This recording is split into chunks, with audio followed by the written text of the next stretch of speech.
就是。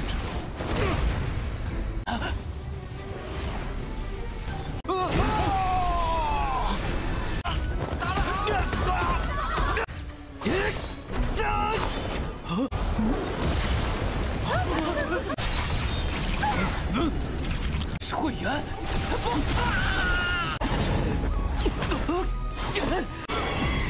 找死！说杀了他，杀了他！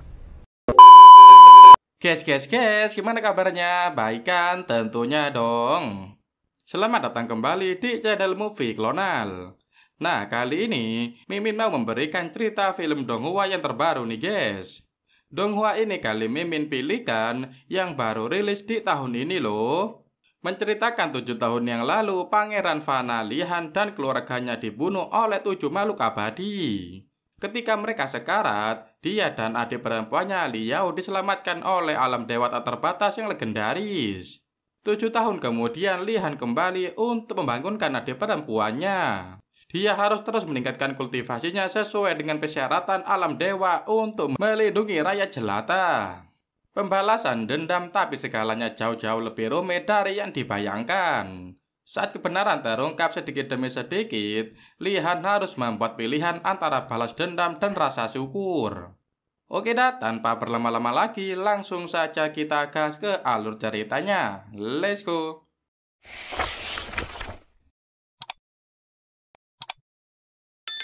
Bertempat di Istana Naga Sejati, di sana terlihat ada seseorang yang menusuk seorang laki-laki bernama Lin Nanjun menggunakan pedang. Seseorang yang menusuk itu berkata jika dunia ini adalah hasil dari perjuangannya, dan tahta naga ini saatnya berganti penguasa. Bisa dikatakan jika laki-laki yang membunuh itu menginginkan kekuasaan. Pembunuhan itu dilihat dan diketahui oleh 2 anak yang masih kecil, seorang anak laki-laki bernama Lihan dan seorang anak perempuan bernama Liu. Ketika di detik-detik terakhir, Lin Nanjun itu berkata dengan lirih kepada 2 anak kecil yang bersembunyi itu agar mereka segera pergi dari tempat itu. Sontak saja kejadian yang ada di depan mata mereka itu membuat mereka syok. Akan tetapi demi keselamatan mereka menahan semua itu. Kemudian seorang anak laki-laki membawa saudara perempuannya untuk pergi dari tempat itu. Diketahui jika yang membunuh dan yang menginginkan tahta adalah Li Tianzhen. Kini dia sangat bahagia dan ingin menguasai dunia. Kemudian beberapa orang pengawal memberi Li Tianzhen selamat atas keberhasilannya. Namun tiba-tiba datanglah beberapa orang dan seketika itu Li Tianzhen langsung bersimpuh darah dan memberi hormat. Li Tianzhen memanggilnya dengan sebutan Tuan Immortal. Lalu dia melapor jika dia telah berhasil membunuh Lin Nanjun. Lalu Tuan Immortal terlihat masih belum puas karena anak kecil Lihan dan Liu berhasil melarikan diri. Kemudian Li Tianzhen mengatakan jika pasukannya penjaganya telah mencari kedua anak itu. Di sisi lain terlihat di Gunung Ailau, Lihan dan Liu terus berlari untuk melarikan diri agar mereka tidak tertangkap oleh pasukan penjaga istana. Di sana juga terlihat beberapa Tuan Immortal sedang mengikuti dan memantau Lihan dan Liu dari kejauhan. Terlihat Lihan dan Liu mereka terus berlari. Lalu salah satu Tuan Immortal menyerang mereka. Itu membuat mereka masuk ke dalam sungai. Lalu ketika Lihan jatuh ke sungai, dia dihampiri oleh seorang anak perempuan Jiu Tian. Dan Jiu Tian mengatakan selamat datang di alam dewa tanpa akhir kepada Lihan. 够受了，天下生物是有很多。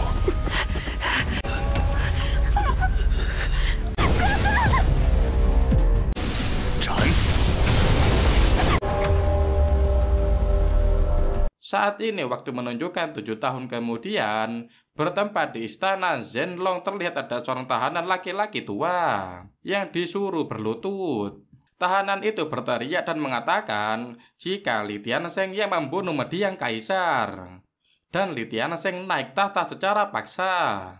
Kemudian terlihat di dalam istana Li Tianzhen duduk di atas tahta kerajaan dan dia merasa cemas karena mengetahui jika Lihan masih hidup. Sedangkan kini di luar aula istana terlihat ada seorang pemuda yang menyerang prajurit istana. Kemudian dia memasuki aula istana untuk menemui dan ingin menyerang Li Tiansheng. Namun dia diserang oleh pengawal Li Tiansheng karena kekuatan Li Han dan penjaga beda level. Akhirnya Li Han berhasil dibunuh. Li Tiansheng yang melihatnya pun merasa lega, namun kini tubuh Li Han bangkit kembali. Ternyata itu adalah Jiu Tian yang menyamar sebagai Li Han. Sedangkan pengawal pribadi Li Tiansheng membuka topengnya. Dan guys, kalian tahu siapa dia? Dia adalah Li Han yang sebenarnya. Dan tidak perlu menunggu waktu lama, Li Han segera menghabisi pemberontak itu alias Li Tiansheng, yang merupakan pamannya sendiri. Masih bertempat di istana Zhenlong, tepatnya di aula berkabung istana. Di sana terlihat Li Han sedang berdoa dan mengenang mendiang orang tuanya. Lalu dari arah belakang datanglah Jiu Tian yang mencoba menghibur Li Han dan segera mengajaknya untuk bangkit karena mereka berdua masih memiliki misi untuk menyelesaikan alam dewa. Namun Li Han mengatakan jika dirinya ingin membunuh dan menghabisi 7 tuan immortal terlebih dahulu. Lalu Jiu Tian mengingatkan jika adiknya yang bernama Liao masih koma dan belum sadarkan diri di alam dewa. 我给你打个折，真的，但没有下次。是。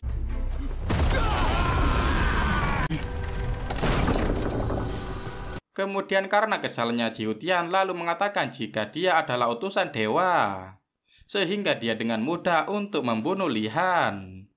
Kemudian Li Han beranjak pergi dan di luar aula istana sudah ada beberapa pejabat istana yang sudah menunggunya. Para pejabat istana itu mengusulkan agar Li Han membuat dekret dan segera naik tahta. Namun jawaban Li Han sungguh di luar dugaan.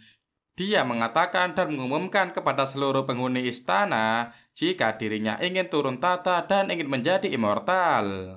Lalu sehari kemudian bertempat di bar anggur kota Naga Sejati. Terlihat ada beberapa orang kuat dan hebat dari beberapa sekte yang sedang bersiap untuk mengikuti kompetisi. Ini merupakan perintah dari kaisar kecil Li Han sebelum turun tahta dan menjadi immortal. Lalu pemandu kompetisi Xiu Liu mengumumkan jika kompetisi sudah dimulai. Lalu dia segera memanggil peserta kompetisi untuk memasuki arena kompetisi. Di sisi lain di belakang arena kompetisi, terlihat Li Han dan Jiu Tian sedang mengamati dan mengawasi jalannya pertandingan. Diketahui jika ternyata tujuan Li Han mengadakan kompetisi ini untuk memancing 7 immortal yang waktu kecil memburu dia dan adiknya. Lalu Jiu Tian mengatakan jika ranah kultivasi dibagi menjadi Ki Absorption, Primal Chaos, Ki Core, Law Integration, Lighting Condition, Blade Transformation, Unity Constellation, 8 ranah kultivasi. Di antara ketujuh orang itu yang terendah juga ranah Law Integration. Jiu Tian meragukan Li Han bisa bertarung melawan mereka. Dia juga ragu Li Han akan mengenali mereka bertujuh. Di sisi lain di arena pertandingan terlihat ada satu peserta kompetisi yang menyerang dan menantangnya. Lalu dengan sikap Li Han menerima tantangannya, kini mereka saling bertarung. Li Han yang dari awal sudah curiga jika yang menantangnya adalah suruhan seseorang, lalu dia mengintimidasinya untuk mengetahui siapa yang menyuruhnya. Namun sungguh di luar dugaan penantang itu memilih untuk menghancurkan tubuhnya sehingga melukai Li Han, daripada harus memberitahu siapa yang menyuruhnya. Lalu Jiu Tian yang melihat Li Han terluka kemudian segera menolongnya. Sambil mengomel kepada dia, Li Han bisa mati begitu cepat, sedangkan mereka memiliki tugas dan misi yang belum dituntaskan. Kemudian orang-orang yang ada di dalam arena kompetisi juga menyaksikan jika kaisar kecilnya tewas. Lalu kabar tentang kematian kaisar kecil pun tersebar. Lalu tubuh Li Han pun dibawa ke tempat aula berkabung di dalam istana. Dan guys, tiba-tiba di aula itu datanglah seorang laki-laki dengan membawa pedang. Lalu dia berjalan mendekati jasad yang disemayamkan, lalu dia kaget setelah membuka kain penutup. Dan ternyata yang disemayamkan itu bukan jasad Li Han. Tiba-tiba dari arah belakang Li Han menyerangnya. Masih bertempat di aula berkabung di dalam istana. Terlihat Li Han sedang bertarung melawan Zhang Zhenxuan yaitu laki-laki yang datang ke tempat aula. Terlihat di sana Zhang Shensuan sedang kewalahan menghadapi serangan dari Li Han. Dan dia, Zhang Shensuan, tidak menyangka dalam kurun waktu 10 tahun dia lihat memiliki kekuatan yang sehebat ini. Ternyata Zhang Shensuan merupakan salah satu dari 7 immortal yang sedang dicari dan diburu oleh Li Han. Sebenarnya Zhang sangat meragukan jika yang menyerangnya saat ini adalah anak kecil yang dulu diburunya. Seingat dirinya waktu itu, dia dan kelompoknya sudah membunuh anak kecil itu, yaitu Li Han. 7年。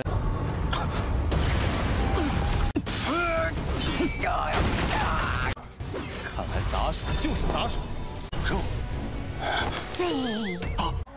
重要的是当年。Zhang juga kagum dengan kekuatan yang dimiliki Jiu Tian.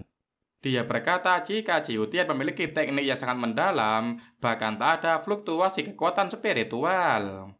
Lalu di sela-sela pertarungan, Li Han masih sempat-sempatnya berdebat dengan Jiu Tian dan mengabaikan Tuan Zhang Shensuan. Setelah perdebatan itu berakhir, kini Li Han berfokus kembali dengan Tuan Zhang. Dan kini mulai bertarung dengannya kembali. Kini Tuan Zhang tidak bisa berkutik lagi, kekuatannya ternyata jauh di bawah kekuatan Li Han. Dalam penyerangan itu, Li Han juga menyisipkan pertanyaan tentang identitas 6 orang lainnya. Namun Tuan Zhang menolak untuk menjawabnya. Akhirnya Li Han mengatakan jika dia akan memakai cara lain agar Tuan Zhang mau menjawabnya. Di dalam pertempuran itu, Tuan Zhang benar-benar kalah. Dia terluka karena mendapat tusukan dengan pedang Li Han. Namun sungguh di luar dugaan, Tuan Zhang kemudian bangkit dan memerintahkan pedang terbangnya. Pedang terbang milik Tuan Zhang kemudian menusuk Li Han tepat di jantungnya. Lalu Tuan Zhang yang melihat itu merasa sangat senang karena Li Han sudah tewas. Namun hal itu salah besar. Li Han kemudian bangkit dan mengucapkan terima kasih kepada Tuan Zhang. Karena kini pedang terbang itu menjadi miliknya.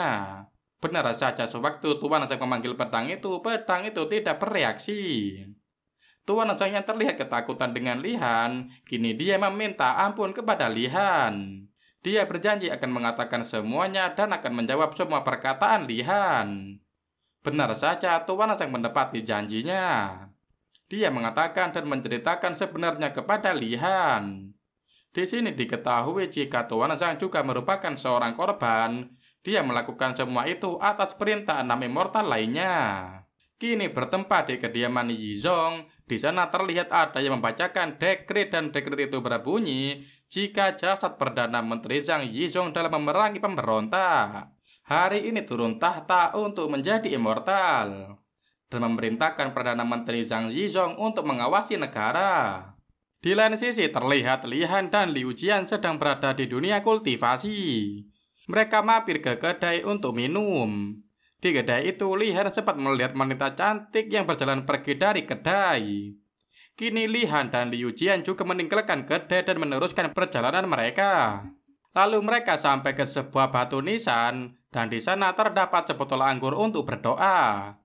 Li Han kemudian menuang anggur itu dan mendoakannya. Episode 4. Terlihat di penginapan Yuanxi, di sana Li Han sedang mengevaluasi dan menebak-nebak, dan berkata jika Gio Hitam Rotian tempat asalnya adalah puncak Mobe Yuanhai, yaitu wilayah keluarga Li. Sedangkan Gio Putih Batu Mengkilap adalah spesialisasi keluarga Jin di Yuan Baidong Nainling. Lalu konsentrasinya terganggu oleh kedatangan Liu Jian. Dia membawa sekantong batu Gio yang entah dari mana dia mendapatkannya. Lalu Liu Jian mengatakan jika tanda ini yaitu batu Gio adalah merupakan sertifikat mereka untuk berpartisipasi dalam ujian bergabung dengan sekte itu dan tak ada yang istimewa. Beralih ke pavilion Lin Yunhai, di sana terlihat Li Han dan Liu Jian yang menyamar sebagai anjing yang comel. Lalu Li Han mengatakan kepada anjing itu jika sebenarnya dia mengerti Liu Jian anjing comel tidak ingin mengungkapkan identitasnya. Namun ada banyak kultivator di tempat ini. Dan itu akan sangat menarik perhatian karena Liu Jian tidak memiliki spiritual. Akhirnya Liu Jian menampakkan diri dan segera bersembunyi agar dia tidak terlihat oleh yang lainnya. Kemudian Lihan melihat ada seseorang yang terlempar keluar, lalu orang itu memberi saran kepada Lihan agar jangan pergi ke ujian. Karena immortal di sana bertindak seperti tidak memiliki etika bela diri. Kini di dalam pavilion di tempat pembuktian itu terlihat ada beberapa orang yang babak belur dipukuli oleh seseorang. Seseorang yang babak belur itu mengatakan bagaimana bisa murid penjaga gerbang bisa begitu kuat. Dan dari kabar burung dia adalah yang terbaik di puncak Tianjian. Dia adalah anak dari seorang tetua yang ada di puncak dari Rana Kikor. Dan sudah hampir low integration setengah langkah. Lalu mereka yang babak belur benar-benar tidak bisa menandingi kekuatan dari lawannya tersebut. Tak lama kemudian Lihan masuk ke arena pembuktian dan segera menyerangnya.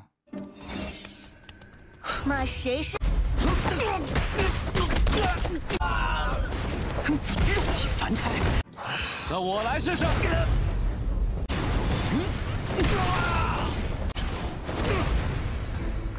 Orang-orang dan tetua yang ada di arena itu pun terkejut dengan kedatangan Lihan. Kini Lihan menyerang dengan tanpa ampun, lalu tetua yang melihat itu segera menghentikannya. Tetua itu Xing Feng juga mengatakan jika mengalahkan murid-murid mereka hanyalah salah satu ujian. Juga ada penilaian kedua yaitu teknik immortal memanggil udara dan memanggil hujan. Kemudian para peserta yang mendengar itu mengatakan jika memanggil hujan dan udara itu sebenarnya sudah Rana di atas low integration. Kekuatan Rana yang dapat digunakan dengan menarik guntur atau mentransformasikannya menjadi cahaya. Kini para peserta itu menyadari jika ternyata pavilion Lin Yunhai telah mempermainkan mereka dari awal sampai akhir. Lalu Liu Jian berbisik kepada Lihan jika dia ingin masuk ke sekte harus memiliki kemampuan sesungguhnya. Tanpa disangka, Lihan lalu menyanggupi syarat kedua itu. Namun sebelum dia melaksanakannya, murid immortal mengatakan jika dia belum kalah, lalu Lihan bertarung sekali lagi dengannya. Kini murid immortal itu benar-benar kalah, sehingga dia meminta pamannya Xing untuk membunuh Lihan. Lalu paman Xing yang sudah jengkel segera bertindak dan menyerang Lihan. Akan tetapi serangan paman Xing tidak membuat Lihan tumbang sedikit pun. Akan tetapi, kini paman Xing terlihat babak belur dijadikan mainan oleh Lihan.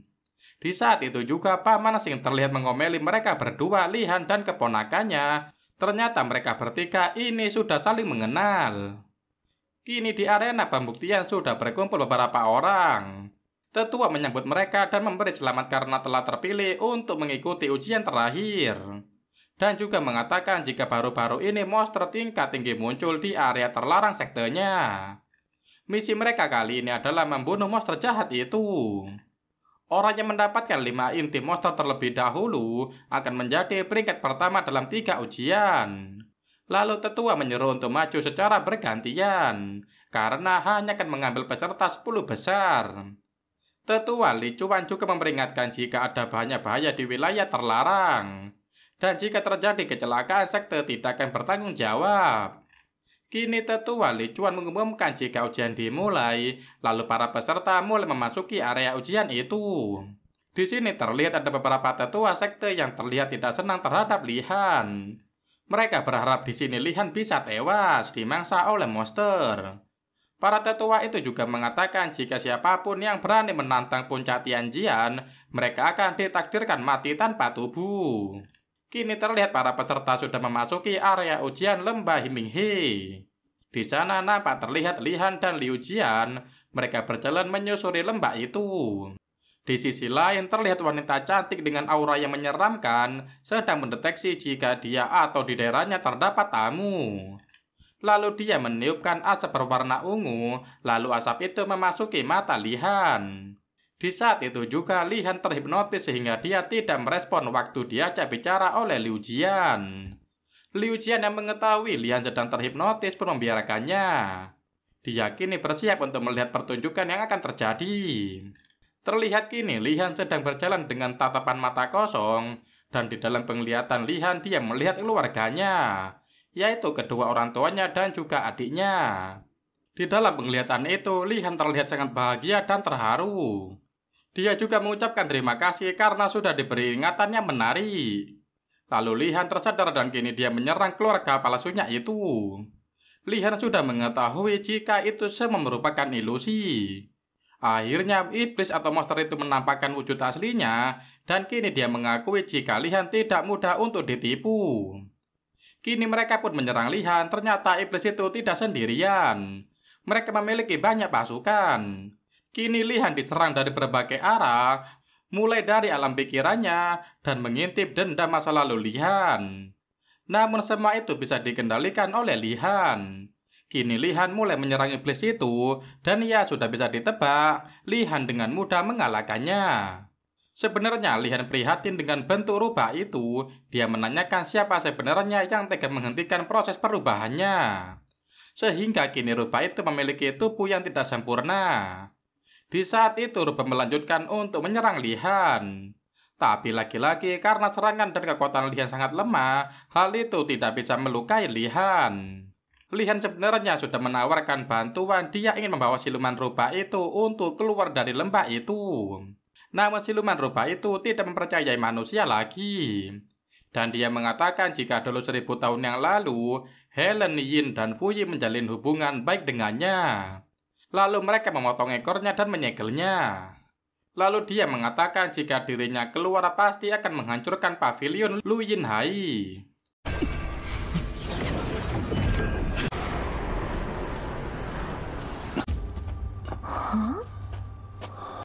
怎么，上仙门历练了几？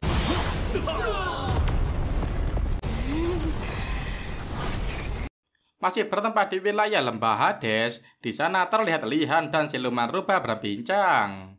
Siluman rubah mengatakan jika Lihan ingin keluar dari sana bisa dengan cara mencabut pedang itu.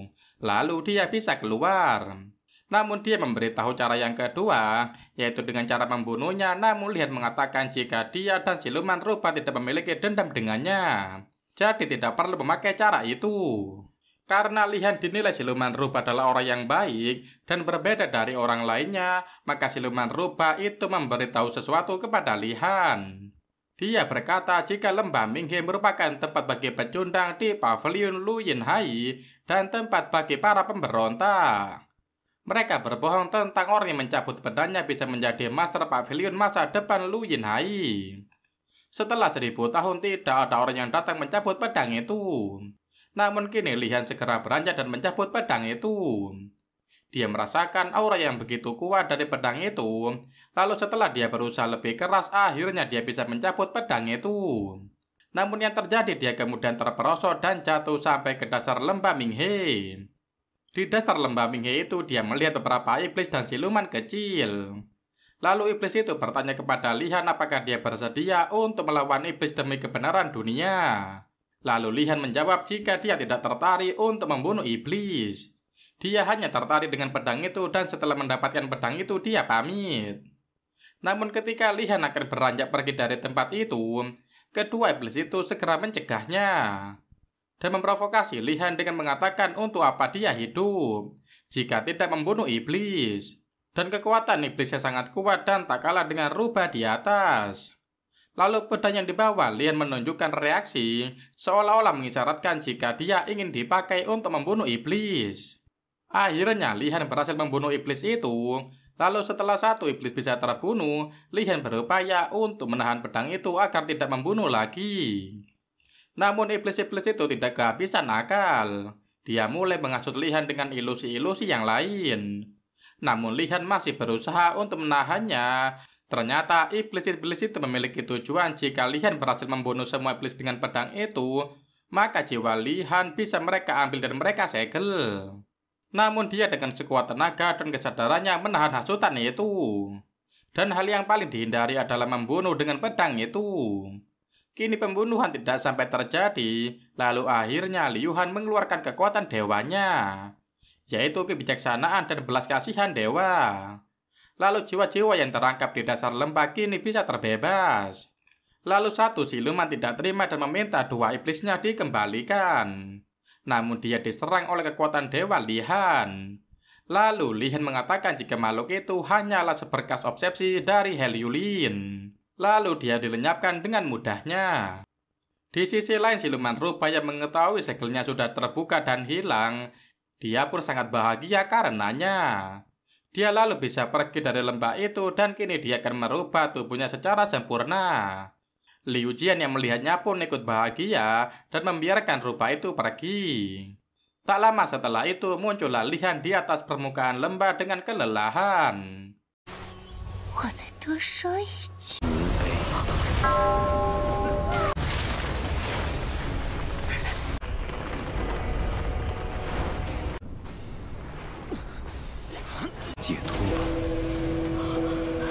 Bertempat di puncak penghancur ilusi, terlihat wanita cantik wanita yang pernah bertemu dengan Lihan di kedai waktu itu. Kini terlihat orang-orang yang berada di pavilion Lu Yinhai berhamburan keluar karena mereka melihat sesuatu yang berguncang. Mereka melihat siluman rubah bayangan di lembah Minghe muncul ke permukaan. Lalu mereka berkata jika seseorang berhasil mencabut pedang itu, dan pikiran mereka menuju ke Lihan. Salah seorang tetua mengatakan jika pavilion Lu Yinhai selalu bertanggung jawab atas pejabat Master Pavilion. Dan sepertinya hari ini Master Pavilion sejati itu akan segera muncul. Lalu dia bertanya kepada rekannya mengapa dia yaitu tetua Chen merasa tanpa tidak bahagia. Lalu dia menambahkan apakah ada yang dia tetua Chen sembunyikan dari hal ini. Di saat para tetua itu sedang berdebat, tiba-tiba ada kekuatan yang datang menyerang mereka. Dan itu sempat membuat mereka berhamburan.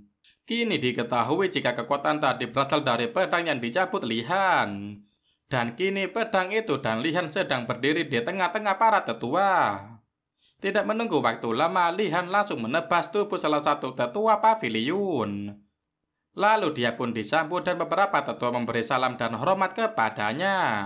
Karena saat ini dia adalah master termuda di pavilion Lu Yinhai. Ada salah satu tetua yang tidak menghormatinya, yaitu tetua Chen. Kini dalam waktu singkat tetua Chen itu menyerang Lihan.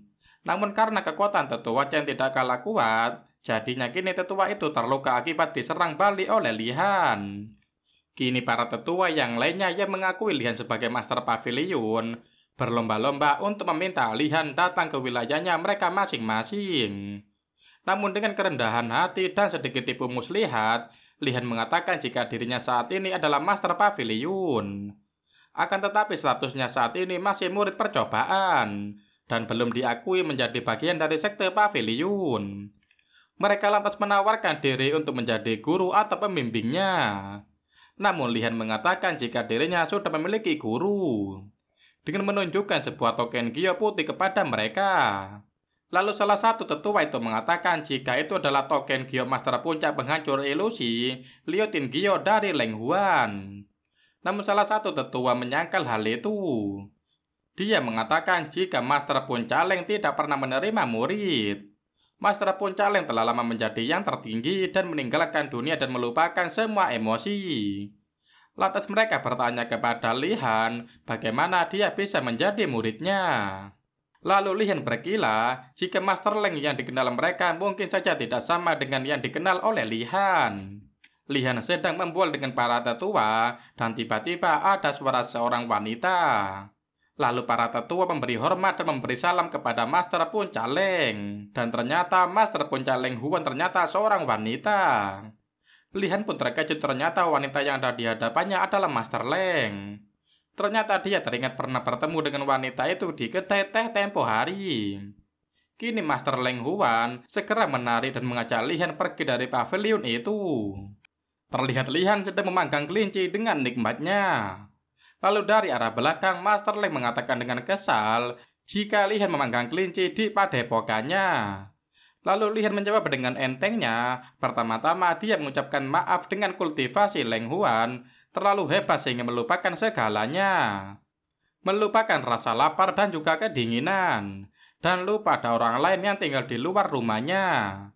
Lalu Liu Jian menghampiri Lihan dan mengingatkan jika Lihan jangan melupakan karena waktunya hidup di dunia ini tinggal 2 hari lagi.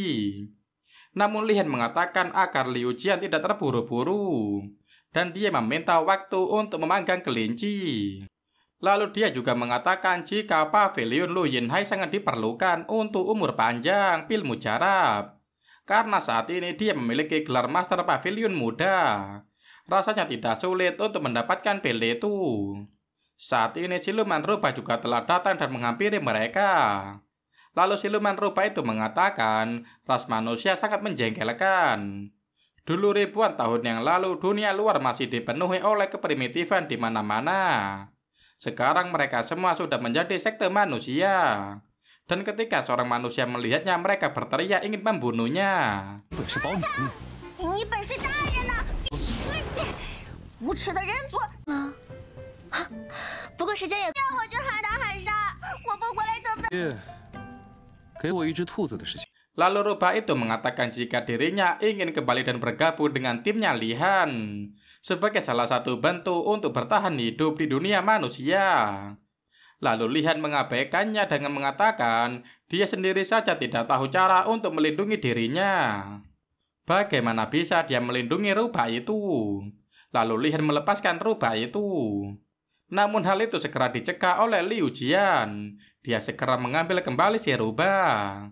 Lalu rupa itu mengatakan jika ada orang yang sudah hidup ribuan tahun atau bisa disebut dewa abadi, dia dewa abadi akan segera mencapai nirvana. Akan tetapi kultivasinya rendah. Itu karena kultivasinya roda berputar untuk bisa hidup lama dalam tubuh mortal. Dan sekarang dia sedang mencari penerus tekniknya. Dan saat ini semua master dari sekte terdekat berkumpul di kediamannya. Di sisi lain semua master memang sudah berkumpul di halaman sebuah rumah. Kemudian terlihat juga sedang datang ke sana. Lalu master hebat itu berteriak kepada Grandmaster untuk segera memberikan petunjuknya.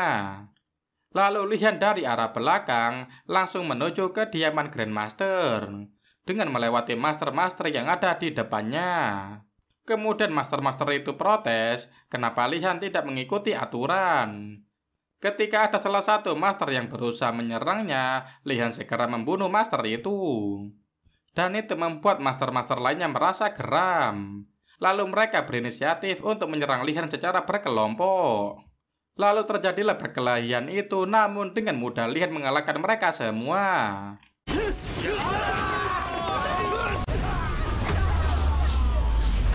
再添星魂，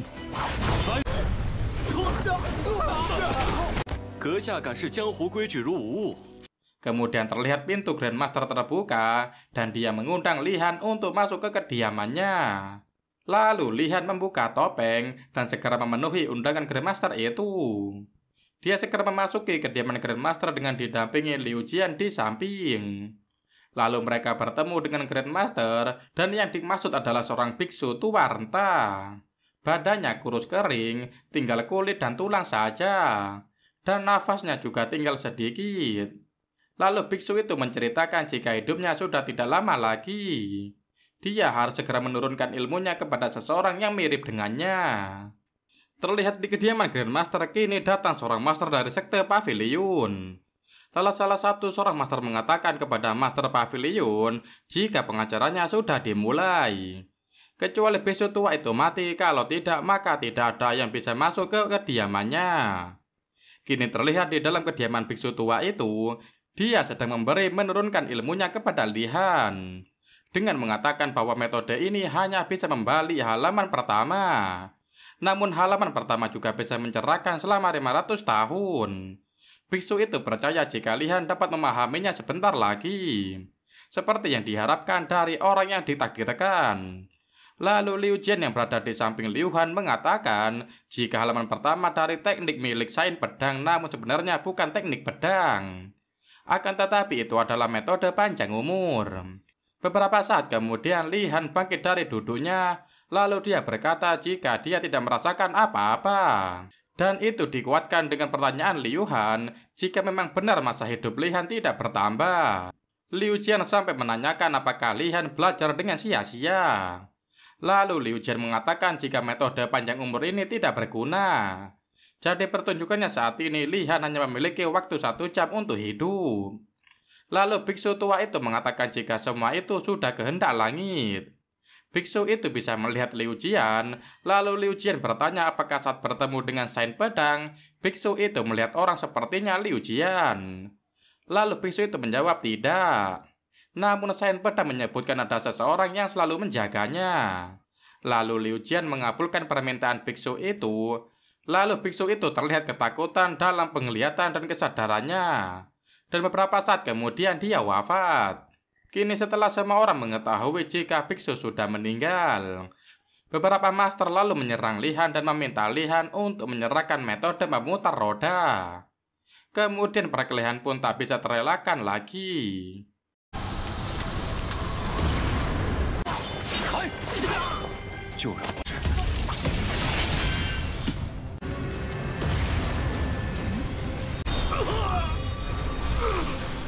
Lalu ketika Li-Han membunuh seseorang, masa hidupnya akan bertambah semakin cepat.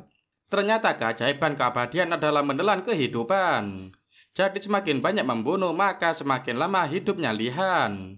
Metode ini sangat tepat untuknya. Pertempuran saat ini begitu sengit, semua master yang ada di sekitar kediaman Grandmaster, mereka semua mencoba untuk menyerang Li-Han. Dan pertempuran pun menjadi sangat sengit. Kini Li-Han semakin tak terkendali, kesadaran dan pikirannya tidak bisa terkontrol. Saat ini dia semakin bergegas untuk membunuh semua orang. Para master-master yang di sana juga heran melihat Li-Han. Mereka bertanya kenapa Li-Han tidak terlihat kelelahan.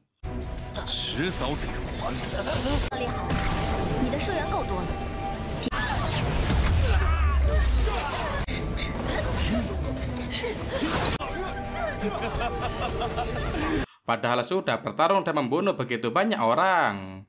Tenaganya tidak bisa habis, malah semakin bertambah. Liu Jian juga mencoba untuk menghentikan Li-Han. Dan dia mengatakan jika masa hidup Li-Han sudah bertambah, kini sudah cukup. Liu Jian juga mengatakan kepada Li-Han untuk tidak terbawa suasana. Namun Liu Jian menyadari jika tidak ada sesuatu yang gratis di dunia ini. Terlalu sering menggunakan metode panjang umur ini juga bisa melahap pikirannya. Kini Li-Han dan Liu Jian sedang menuju ke kota. Di sisi lain terlihat seorang wanita cantik sedang menari dengan gemulai dan disaksikan oleh beberapa pria. Namun tiba-tiba seorang master datang ke sana dan merusak suasana. Master itu tiba-tiba menggoda wanita yang sedang menari dan wanita penari itu segera lari keluar untuk menyelamatkan diri. Tak berhenti sampai di sana, master itu terus saja mengejar penari wanita. Di saat waktu yang tepat datanglah seseorang yang menyelamatkan penari wanita itu. Master yang mengetahui itu terlihat sangat kesal dan dia kini tidak mau kehilangan seseorang yang menyerangnya. Di sisi lain ternyata yang menolong penari wanita itu adalah seseorang wanita cantik yang memakai topeng. Di saat penari wanita mengucapkan terima kasih karena telah menolongnya, tiba-tiba wanita bertopeng itu mengatakan jika dia ingin mengantarkan penari wanita itu untuk bereinkarnasi. Lalu wanita bertopeng itu secara tiba-tiba membunuh wanita penari. Kini terlihat wanita penari dan wanita bertopeng sedang berjalan di suatu tempat. Di sana terlihat banyak bunga-bunga yang cantik. Kini mereka telah sampai ke suatu tempat yang dituju. Dan di depan mereka saat ini terdapat sungai kelupaan. Kemudian wanita bertopeng itu membawa wanita penari itu untuk menaiki perahu. Ternyata di perahu itu mereka sudah ditunggu oleh seorang laki-laki. Kemudian wanita bertopengnya terkejut dengan adanya laki-laki yang berada di perahu itu pun lalu menyerangnya. Tidak disangka laki-laki itu adalah Li-Han. Dan wanita bertopeng memanggil Li-Han dengan sebutan bos. 霞，你是来救我的吗？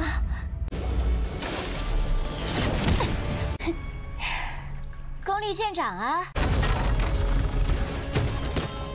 Kemudian mereka tertawa bersama lalu melanjutkan perjalanan mereka dengan menaiki perahu itu. Lalu mereka berbincang di dalam perahu itu. Dan Li-Han mengatakan jika dirinya mendengar jika wanita penghibur di selatan kota mati secara mendadak. Li-Han mengetahui jika itu adalah ulah temannya itu dan nama wanita itu Meng Po. Lalu Meng Po mengatakan jika banyak orang di dunia ini yang tak bisa mengendalikan takdirnya. Dia akan membantu mereka untuk mengubah nasib mereka, terlahir kembali dan menjamin kepuasan mereka. Lalu wanita penari itu juga menambahkan jika wanita penari penghibur itu sudah mati.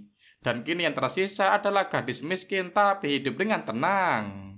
Lalu mereka memutuskan untuk melepas kangen dengan cara minum-minum sepuasnya. 多人都命不由己，我帮他们换，用脑的，还是是那件事。 Lalu di tengah pesta itu Meng Po menanyakan tentang sisa umur Lihan. Lalu Lihan menjawab dengan santai. Lalu dia menceritakan kepada Meng Po tentang biksu abadi. Setelah Lihan menghabiskan semua makanannya, kini saatnya dia diberi pekerjaan oleh Meng Po untuk mencari hakim kematian dan pendeta tak tetap. Kemudian tiba-tiba ada yang menyerang mereka. Lalu mereka dengan sigap segera memakai topengnya dan segera bersiap untuk membalas serangan itu. Ternyata yang menyerang mereka adalah salah satu Master Pavilion. Kini bertempat di Istana Puncak Kekecewaan. Di sana terlihat Leng Huan sedang dirundung oleh beberapa orang. Lalu datanglah Lihan dan dia segera membunuh beberapa orang yang merundung. Lalu dia mengusir satunya lagi agar dia bisa melaporkannya kepada para tetua Pavilion. Lalu Leng Huan mempersilahkan masuk Lihan dan membebaskannya untuk memilih kamarnya sendiri itu sebagai bentuk rasa terima kasihnya. Lihan yang sedang beristirahat tiba-tiba mendapatkan serangan dan serangan itu tak lain dari Leng Huan. Lalu Lihan keluar dan menemui Leng Huan. Lalu Leng Huan mengatakan kepada Lihan jika tempat itu tidak bisa ditempati. Lalu dia juga berkata jika di puncak juga tidak bisa sembarangan. Rubai yang melihat sikap Leng Huan arogan seperti itu, dia lalu memaki Leng Huan. Makian itu terdengar olehnya, lalu Leng Huan menyerang rubah itu. Dia juga mengancam rubah itu jika lain kali dia akan membunuhnya. Kemudian mereka bertiga, Lihan, Liu Jian, dan rubah bertanya-tanya kenapa ruangan kamar ini tidak boleh ditempati. Tapi kalau dilihat-lihat ruangan itu begitu rapi dan bersih. Lalu rubah mengatakan jika mungkin ruangan ini dulunya pernah ditempati oleh laki-laki lain. Kemudian dari luar terdengar ada seseorang yang ingin bertemu dengan Lihan. Lalu Lihan keluar untuk melihatnya. Seseorang itu mengatakan kepada Lihan menurut aturan lama, dia meminta Master Pavilion muda untuk pergi ke Pavilion Bafang. Lalu seseorang itu mengatakan kepada Lihan, Master Pavilion muda mungkin tidak tahu, Pavilion Bafang merupakan peninggalan Pavilion Lu Yinhai berada. Di sana terdapat harta langka yang tak terhitung jumlahnya. Juga memiliki koleksi buku rahasia besar dan kecil. Selama ribuan tahun semuanya tercatat di Pavilion Bafang. Hanya Lihan Master Pavilion muda yang memenuhi syarat untuk mengambil alih. Tak menunggu waktu lama, Lihan kemudian bergegas pergi dan menuju tempat itu. Terlihat Leng Huan yang melihat itu tampak khawatir. Dia mengatakan kemungkinan kecil Lihan bisa kembali.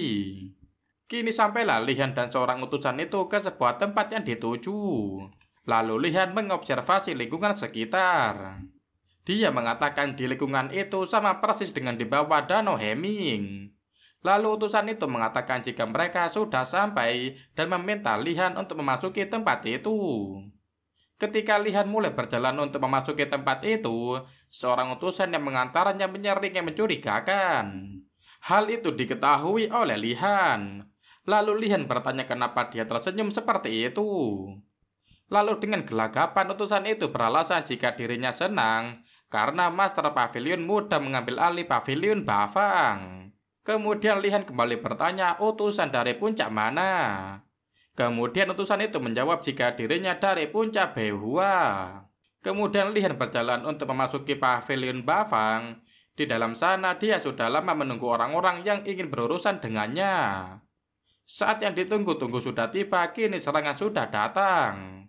Setelah berjuang dengan sedikit tenaga dan menghancurkan Pavilion Bafang itu, kini akhirnya Lihan hanya bisa mendapatkan buku yang tulisan di dalamnya tidak berbobot sama sekali menurut mereka.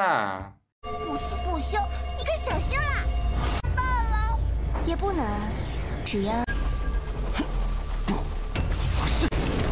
激动，动个屁啊！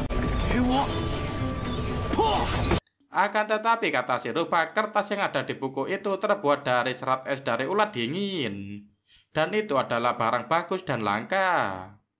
Kini terlihat Lisan sedang menikmati secangkir teh ditemani oleh rubah. Seketika itu terlihat beberapa orang yang memang sudah ditunggu-tunggu oleh Lihan. Ternyata mereka adalah para tetua Pavilion Lu Yinhai. Dan para tetua itu kaget melihat Pavilion Bafang runtuh seperti itu. Lalu pemimpin tetua itu memarahi Lihan karena membuat pavilion Bafang menjadi runtuh seperti ini. Kemudian tetua lainnya mengatakan jika Lihan harus dihukum. Dan tetua satunya lagi mengatakan jika pedang yang dibawa Lihan akan aman jika disimpan di kediamannya. Lihan pun tampak curiga dengan ide para tetua itu. Kini tetua Chen hanya diam saja tanpa mengatakan apapun.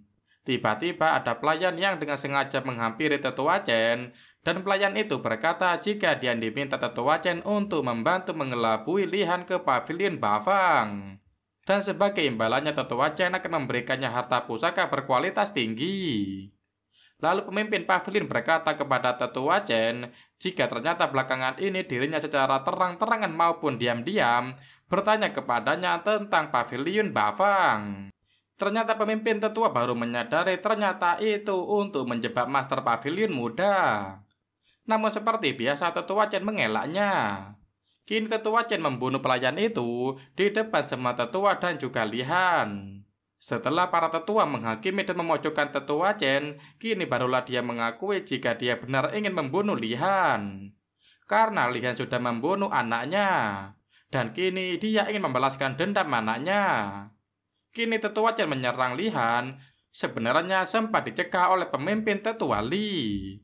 Namun hal itu tidak mengurungkan niat tetua Chen untuk menghabisi Lihan. Dan Lihan tanpa santuy, dia tidak bergeming sedikit pun. Lalu kini Lihan meladeni serangan dari tetua Chen, dan para tetua yang melihat kemampuan Lihan, mereka mengatakan dan mengakui jika Lihan adalah orang yang luar biasa. Mereka juga mendengar jika Lihan tampaknya hanyalah seorang pangeran dari dunia mortal. Dan tetua yang lain juga berkata jika Lihan seharusnya seseorang yang jenius yang terlahir untuk kultivasi. Jenius yang jarang terlihat dalam kurun waktu 1000 tahun. Kini pertempuran Lihan dan tetua Chen masih berlangsung.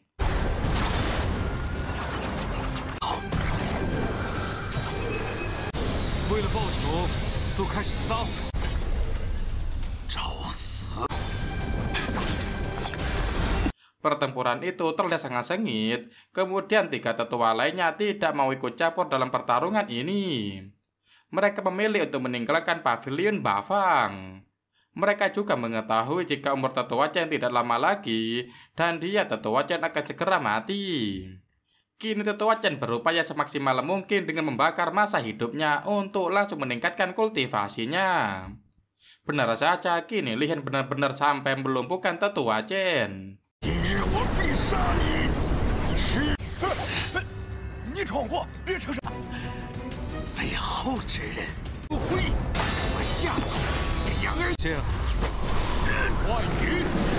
Lalu dia berkata jika Lihan hanya mencari keadilan untuk gurunya.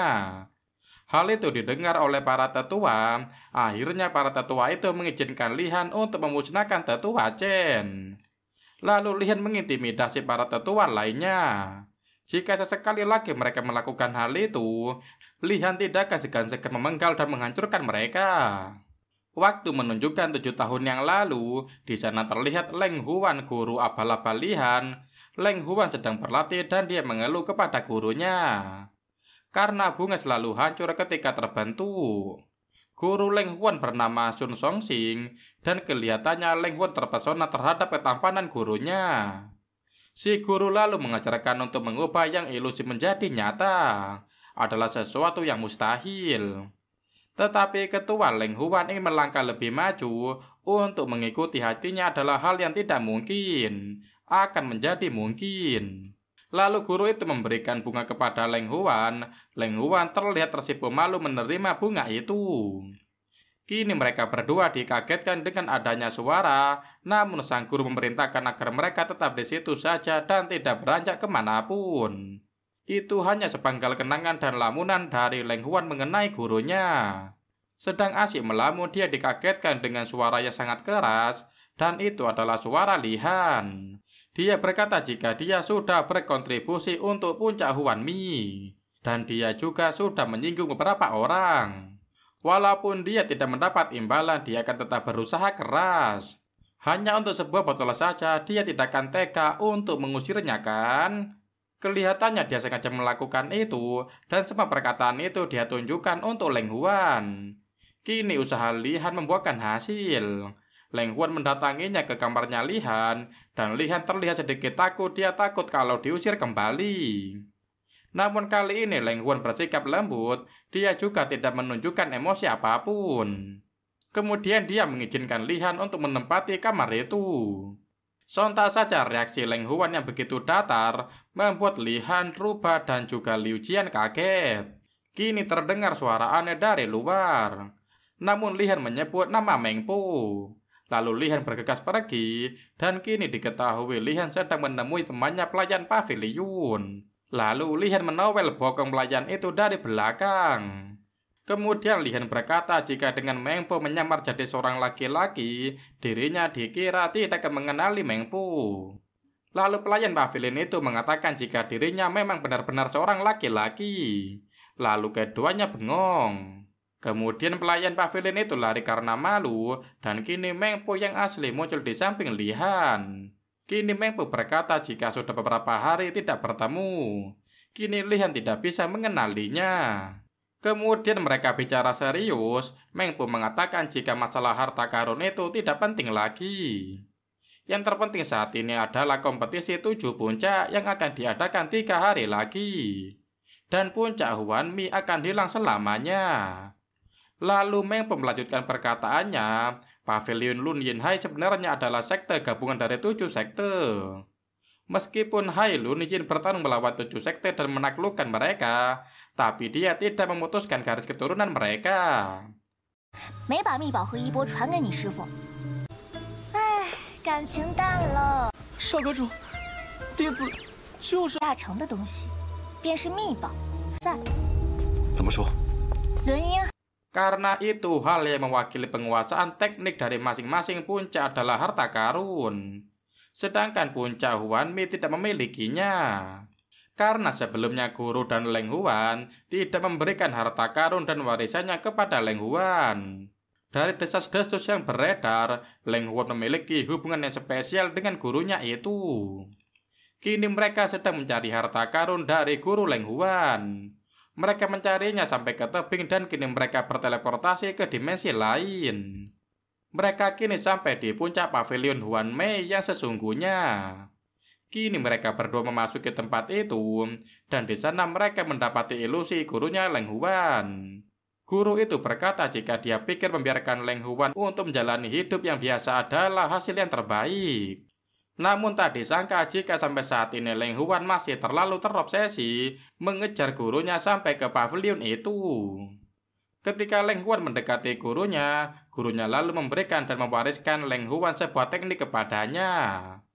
Mulai sekarang Leng Huan adalah master puncak Huan Mi.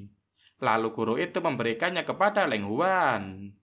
Akan tetapi teknik itu tidak menuju ke Leng Huan, malah dia mendekati Lihan.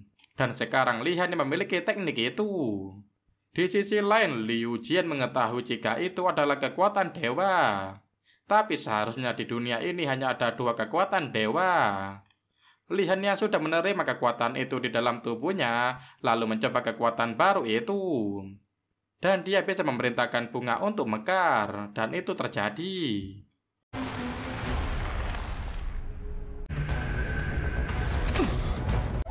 没想到你还是执念过重。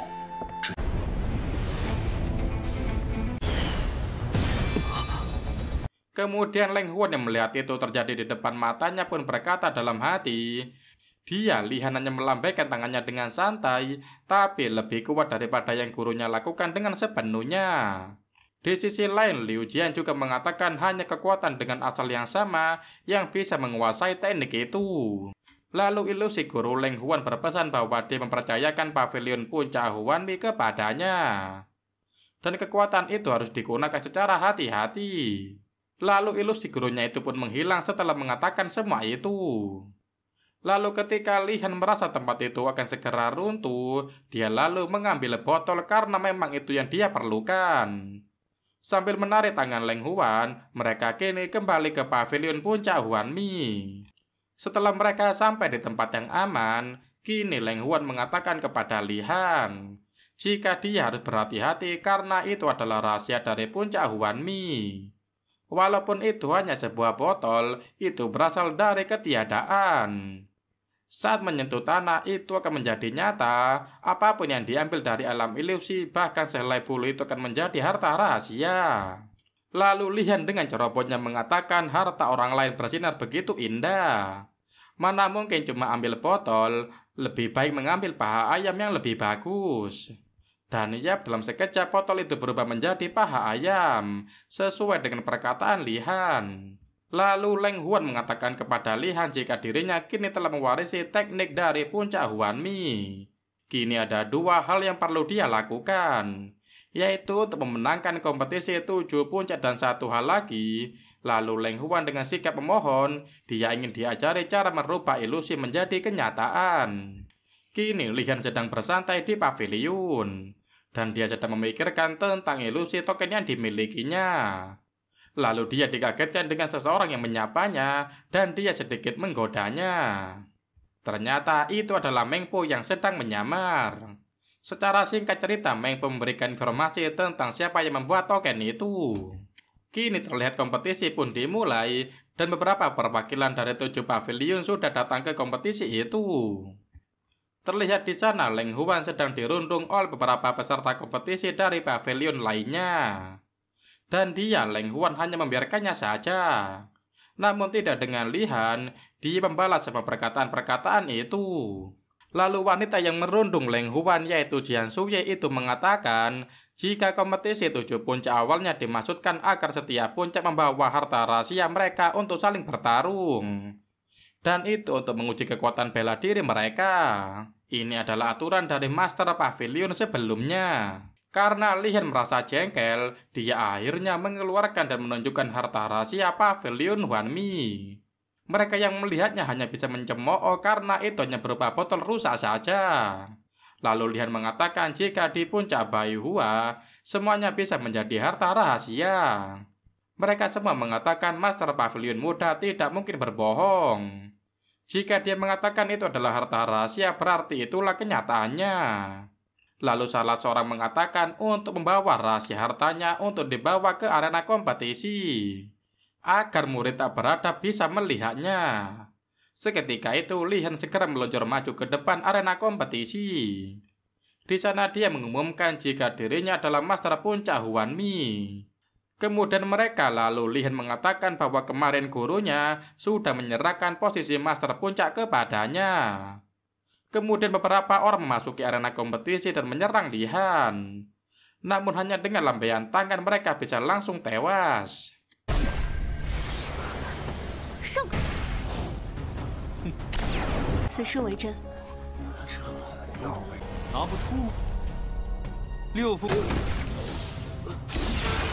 Kini Lihan menantang 6 peserta lainnya untuk menunjukkan rahasia harta mereka masing-masing ke arena kompetisi. Namun dari mereka semua hanya terdiam saja. Lalu Lihan mengatakan jika 6 peserta lainnya tidak segera menunjukkan rahasia hartanya, maka di mana aturan yang dibuat Master Pavilion sebelumnya. Kini satu persatu dari mereka memasuki arena pertandingan beserta rahasia harta yang dimiliki. Kemudian melawan Lihan secara bersama-sama, dan itu tidak jadi masalah buat Lihan. Lalu di saat mereka bersiap untuk menyerang Lihan, baru beberapa langkah saja mereka bergerak. Di saat itu mereka tumbang secara bersamaan. Dan itu membuat Lihan kebingungan karena dia merasa belum menyerang mereka. Lalu Lihan berpikir apakah mereka semua sedang berakting. Di saat Lihan ingin beranjak dari arena kompetisi, tiba-tiba ada seseorang yang meminta untuk bertarung dengannya. Dan orang itu adalah Master Puncak Tianjian. Kini mereka sedang bertarung, dan dalam hitungan menit Master Puncak itu dapat dikalahkan dengan mudah oleh Lihan.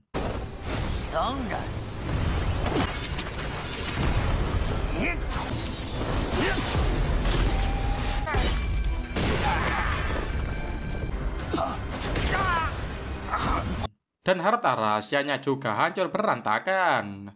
Kini akhirnya semua orang tahu jika Master Puncak Tianjian membawa rahasia harta palsu ke arena kompetisi. Lalu ada yang mengatakan jika Master Puncak Pavilion Tianjian itu sedang bermain curang. Lihan mengatakan jika ada 3 puncak yang belum bertanding. Dan kini dirinya sendiri yang akan memverifikasi 3 harta rahasia itu. Dan ceritanya pun bersambung sampai sini dulu ya guys ya. Oke cuy, sekian dulu video dari Mimin. Sampai ketemu di video berikutnya. Tetap jaga kesehatan dan jangan lupa makan. Oke, sekian, terima kasih. Bye-bye.